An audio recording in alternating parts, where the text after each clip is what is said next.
Update ko lang kayo mga kamatik kay Diwata Forest Overload. Sa isang vlog ng isang netizens, kinumpirma na nga ni Diwata Forest Overload na magkakaroon sila ng collaboration ni Ivana Alawi. Isa na naman tong pasabog para sa lahat ng mga gustong mag-content. Andyan na naman yung mga ipis at daga na mag-aabang para sa dalawang to.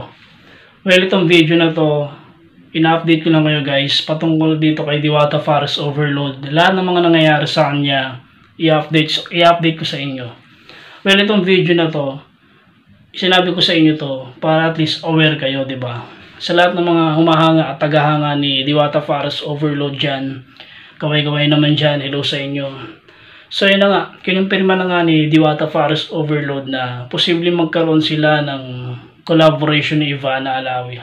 Matapos mapanood nga ni Ivana Alawi at mabalitaan niya na viral siya sa lahat ng social media, talaga nga namang kinatutuan siya ng mga kapwa Pilipino, di ba?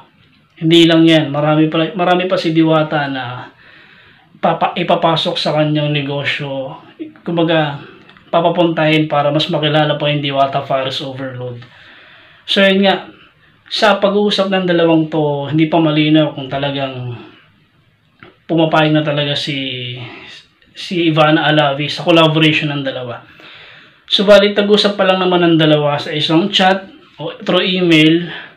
Pero, ang balak ni Diwata Forest Overload, kausapin si Ivana Alawi ng personal para mas malinaw. Para kung sakali man, walang aberya mangyayari.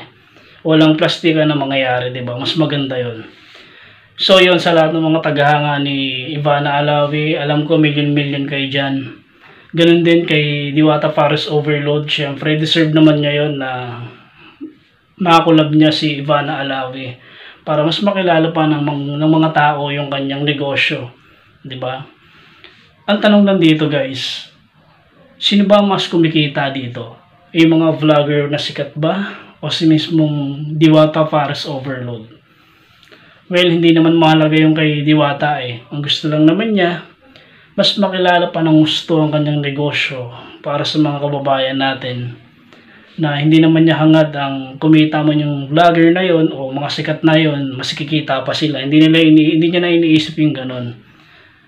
Ang mahalaga lang sa kanya, kung may mga pumupunta man na sikat na mga vlogger o mga vlogger na sikat na rin dati pa, malaking bagay na rin sa kanya yon at malaking opportunity na rin sa kanya yon na mas makilala pa ng gusto ang kanyang negosyo. So yun nga, isa itong pasabog sa lahat ng mga nag-aabang dyan na mga content na marami na naman silang magagawang content. Si Ivana Alawi, syempre dadalaw dito. Sa mismong parisan to ni Diwata Forest Overload pupunta. Gaya ng ginawa ni Alex Gonzaga sa pagpunta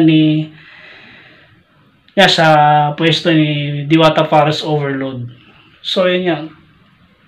Dahil kay Diwata Forest Overload, marami din mga netizens, ang mga kapwa vlogger at content creators ang mga nag-aaway-away.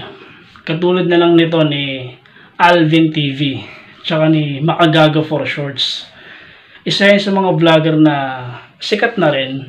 Silang dalawang ngayon nagbabangayan patungkol dito kay Diwata Forest Overload. Grabing epekto niya, no? Sila mismo nag-aaway. Ngayon ko ba naman mature kang tao, papatulan mo ba yung ganun? Diba? Siguro kung ako nasa kalagayan ni Alvin TV, sabihin mo na yung dapat mong sabihin. Alam ko naman na sikat ka na eh, Makagago. Sikat na siya eh, kumpara kay Alvin eh. Ikaw ba naman kung isa sa inyo matalino, kung isa sa inyo mature, kung ano yung sinasabi sa inyo ng isang tao, papatulan nyo ba yun? Wala rin naman mangyayaring papatulan nyo yun, diba? Kaya mag-isip-isip din tayo guys. The more na maraming basher, the more na maraming sisikat. At sisikat pa ng todo yung YouTube channel mo o yung Facebook page mo. Para sa akin naman, kasi Makagago, may punto naman siya dun eh.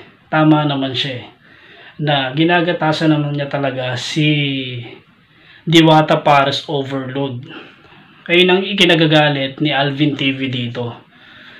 Siyempre, aminin naman natin o hindi, sa lahat ng Facebook page ni Alvin TV, puro mula umpisa hanggang katapusan, puro Diwata Forest Overload. Kung tutusin, mas malaki pang kinita niya siguro kumpara dito sa may-ari talaga.